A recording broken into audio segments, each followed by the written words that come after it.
Hello every one.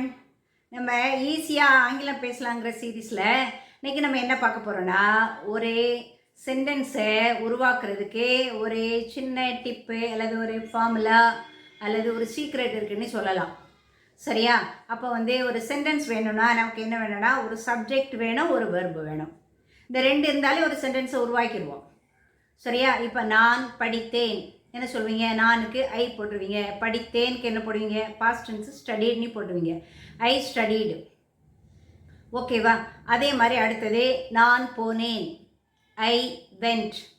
முதல்ல subject எழுதுறீங்க, verb எழுதுறீங்க. தமிழ்லேயே அதே மாதிரி தான். நான் போனேன், நான் வந்தேன்னா அதே மாதிரி தான் எழுதுவீங்க. ஆனால் ஒரு லாங் சென்டென்ஸ் உருவாக்கணும்னா தமிழுக்கும் ஆங்கிலத்துக்கும் ஒரு சின்ன டிஃப்ரென்ஸ் இருக்குது.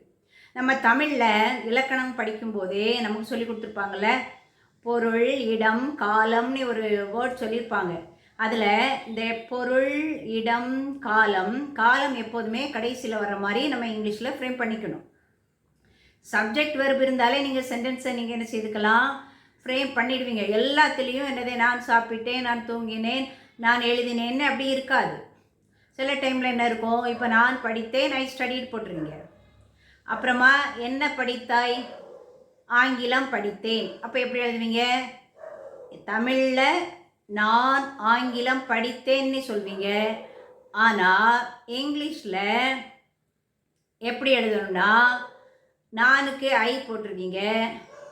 அடுத்தது என்ன வருது? தமிழில் என்ன சொன்னீங்க? ஆங்கிலம்னு சொன்னீங்க. இங்கிலீஷ் ஸ்டடின்னு போடலாமா? இதுதான் போடக்கூடாது. இது எல்லாருக்குமே தெரியும். நமக்கு அது என்னன்னு தெரியாமலே நம்ம டிஃபால்ட்டாக நம்ம மைண்டில் பதிவாக இருக்கிறதுனா சப்ஜெக்ட் வெர்பு தான் அடுத்தது உடனே சொல்லுவோம். சரியா? அப்போ சப்ஜெக்ட் வெர்பு சொன்ன பிறகு நான் என்ன படித்தேன்? ஆங்கிலம் படித்தேன்னா ஐ ஸ்டடீட் இங்கிலீஷ் அப்படி போடணும். எப்போ படிச்சிங்க? அது காலம். ஐ ஸ்டடீட் இங்கிலீஷ் எஸ்டர்டே அப்படி வரணும். அப்போ இங்கே வருது பார்த்தீங்களா? அந்த ஒரு பொருளோ அல்லது ஒரு சப்ஜெக்டோ அதை சொல்லிட்டு தான் அடுத்தது காலத்தை சொல்ல வேண்டும். இப்போ நீங்கள் எங்கே பிறந்தீங்கன்னா நீங்கள் என்ன சொல்வீங்க? இப்போ நான் என்ன சொல்வேன்னா, நான் திருநெல்வேலியில் 1962ஆம் ஆண்டு பிறந்தேன். நான் பிறந்தேன் எங்கே இருக்குது? லாஸ்ட்டில் இருக்குது தமிழில். ஆனால் ஆங்கிலத்தில் என்ன சொல்ல வேண்டும்? I was born. அதை தான் சொல்லணும். சப்ஜெக்டு அடுத்தோடனே வேர்பு. அப்புறமா இடமும் காலமும் வந்திருந்ததுன்னா முதலில் எதை சொல்ல வேண்டும்னா இடத்தை சொல்ல வேண்டும். அப்போ எப்படி சொல்வேன்? I was born in Tirunelveli in 1962. இது ஒரு சீக்வன்ஸாக நீங்கள் இப்படி எழுதணும். இனி அடுத்த சென்டென்ஸு அவள் சாப்பிட்டாள். சந்தேகம் இல்லாமல் எழுதிருவீங்க. ஷீ ஏட்டுன்னு. என்ன சாப்பிட்டாள்? அவள் இட்லி சாப்பிட்டாள். அப்போ ஷீ இட்லி ஏட்டுன்னு சொல்வீங்களா? அப்படி சொல்ல மாட்டோம்ல. உடனே என்ன செய்யணும்? She ate idli. என்னைக்கு சாப்பிட்டா அல்லது எப்போது சாப்பிட்டா? நேற்று சாப்பிட்டாள். அவள் நேற்று இட்லி சாப்பிட்டாள். அப்போது அவளுக்கு என்ன போட்டுருவீங்க? ஷீ போட்டுருவீங்க. நேற்றுக்கு எஸ்டர்டே போடுவீங்க. அடுத்தது சாப்பிட்டாளுக்கு ஏட் போடுவீங்க. அடுத்தது இட்லின்னு போடுவோமா? இல்லை. அப்போ என்ன செய்யணும்? She ate idli yesterday. அதான் கரெக்ட் சீக்வன்ஸ். சரியா? அதே மாதிரி அவன் போனான். அதுக்கு என்ன சொல்வீங்க? He went. அதில் சந்தேகமே வராது. எல்லாருக்குமே மேண்டேட்ரியாக டிஃபால்ட்டாக தெரியும். எங்கே போனா? மார்க்கெட்டுக்கு போனா. அவன் மார்க்கெட்டுக்கு போனான்னு தமிழில் சொல்லுவோம். இங்கிலீஷில் எப்படி சொல்லுவீங்க? நீங்கள் வாய்க்கில் பேசுகிறது எனக்கே கேட்குது. He when to the market. அப்போ ஏன் அங்கே டூ வருது அப்படின்னு கேட்பீங்க. இப்போ கடைக்கு அப்படி இக்குன்னு வருதுல்ல, அதனால் டூ போடணும். அப்போது எப்போ மார்க்கெட்டுக்கு போனால்? லாஸ்ட் வீக்கு அல்லது லாஸ்ட் மந்த் அப்படின்னா என்ன போடணும்? அதுக்கு அந்த மாதிரி போட்டுக்கணும். அவன் நேற்று மார்க்கெட்டுக்கு போனான்னா நீங்கள் என்ன எழுதுவீங்கன்னா, he went to the market yesterday. அப்போது உங்களுக்கு தெரியுது, ஒரு பொருளோ அல்லது காலமோ வந்திருந்தா பொருளை முதல்ல எழுதிட்டு அடுத்தது தான் நீங்கள் என்ன செய்யணும்? அந்த டைமை எழுதணும். டைம் வந்து இட் கம்ஸ் லாஸ்ட். ஓகேவா? இப்போ இந்த டிப்ஸ் உங்களுக்கு தெரிஞ்சாலே போதும். உங்களுக்கு ஏற்கனவே 50% தெரியுது. சப்ஜெக்ட் தெரியுது, வெர்பு தெரியுது. அதை வச்சு நீங்கள் என்ன செய்யலாம், நிறைய சென்டென்ஸை நீங்கள் செய்வீங்க, ஃபார்ம் பண்ணிக்குவீங்க. அடுத்தது இந்த எக்ஸ்ட்ரா ஃபிட்டிங் எல்லாம் அது உங்களோட தான். அதில் வந்து ஆர்டர் கொஞ்சம் மாறினாலும் தப்பு கிடையாது. பட் நம்ம வந்து மற்றவங்க முன்னாடி நம்ம வந்து தப்பு போடுறதுக்கும் யோசிப்போம்ல. அதனால் என்ன பண்ணுங்கள், கடைசியில் தான் டைம் வரணும். என்ன ஒரு எக்ஸாம்பிள் பார்க்கலாம். நான் நேற்று மைதானத்தில் கிரிக்கெட் விளையாடினேன். தமிழில் கொடுத்துருக்கேன். அதுக்கு இங்கிலீஷில் என்ன வருது, அப்படியே டிரான்ஸ்லேட் பண்ணால் நானுக்கு ஐ போடுவீங்க, நேற்றுக்கு எஸ்டர்டே, அப்புறமா மைதானத்துக்கு என்ன வரும், கிரவுண்டு வரும். அடுத்தது கிரிக்கெட் போட்டிங்க, பிளேடுன்னு வரும். ஆனால் இதே மாதிரி நம்ம என்ன செய்யக்கூடாது, இங்கிலீஷில் எழுதக்கூடாது. முதல்ல என்ன எழுதணும், சப்ஜெக்ட் எழுதணும். அடுத்தது வேர்ப் எழுதணும்.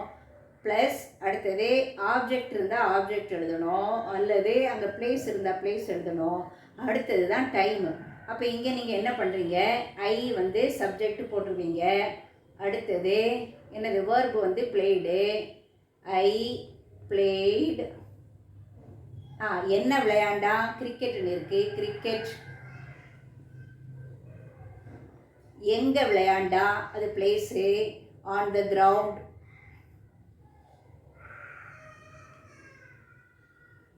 அப்புறமா எப்போ விளையாண்டா, எஸ்டர்டே. இப்படி எழுதினா தான் இது வந்து கரெக்ட் ஃபார்மேட்டு. அப்போது நீங்கள் எழுதுகிற சென்டென்ஸில் இந்த இதெல்லாம் இருக்கான்னு நீங்கள் பார்த்துக்கணும், இந்த ஆர்டரில். ஓகேவா?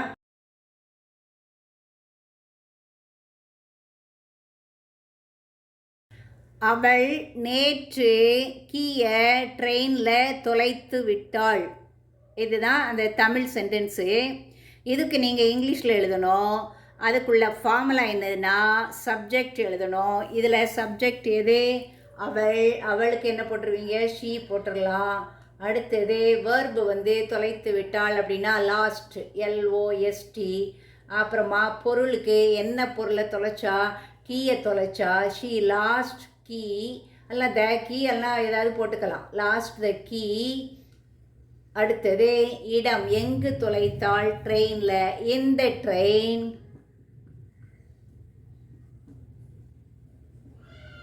அடுத்தது என்ன வருது, எப்போ தொலைத்தா, எஸ்டர்டே. இப்படி தான் நீங்கள் வந்து என்ன செய்யணும். நம்ம தமிழ் மீடியம் படிச்சிருக்கிறதுனால தமிழில் தான் முதல்ல அதை ஃப்ரேம் பண்ணுவோம். இப்படி எழுதிக்கணும், she lost the key in the train yesterday. அப்போ இப்படி பார்க்கும்போது அதில் சப்ஜெக்ட் இருக்குது, இந்த இருக்குது, வெர்பு லாஸ்ட் இருக்குது, பொருள் வந்து கீ இந்த இருக்குது, இடம் வந்து இந்த ட்ரெயின் எஸ்டர்டே. இப்போ அந்த 5 ஃபேக்டர்ஸையும் சேர்த்து நம்ம ஒரு சென்டென்ஸை ஃப்ரேம் பண்ணியிருக்கோம்.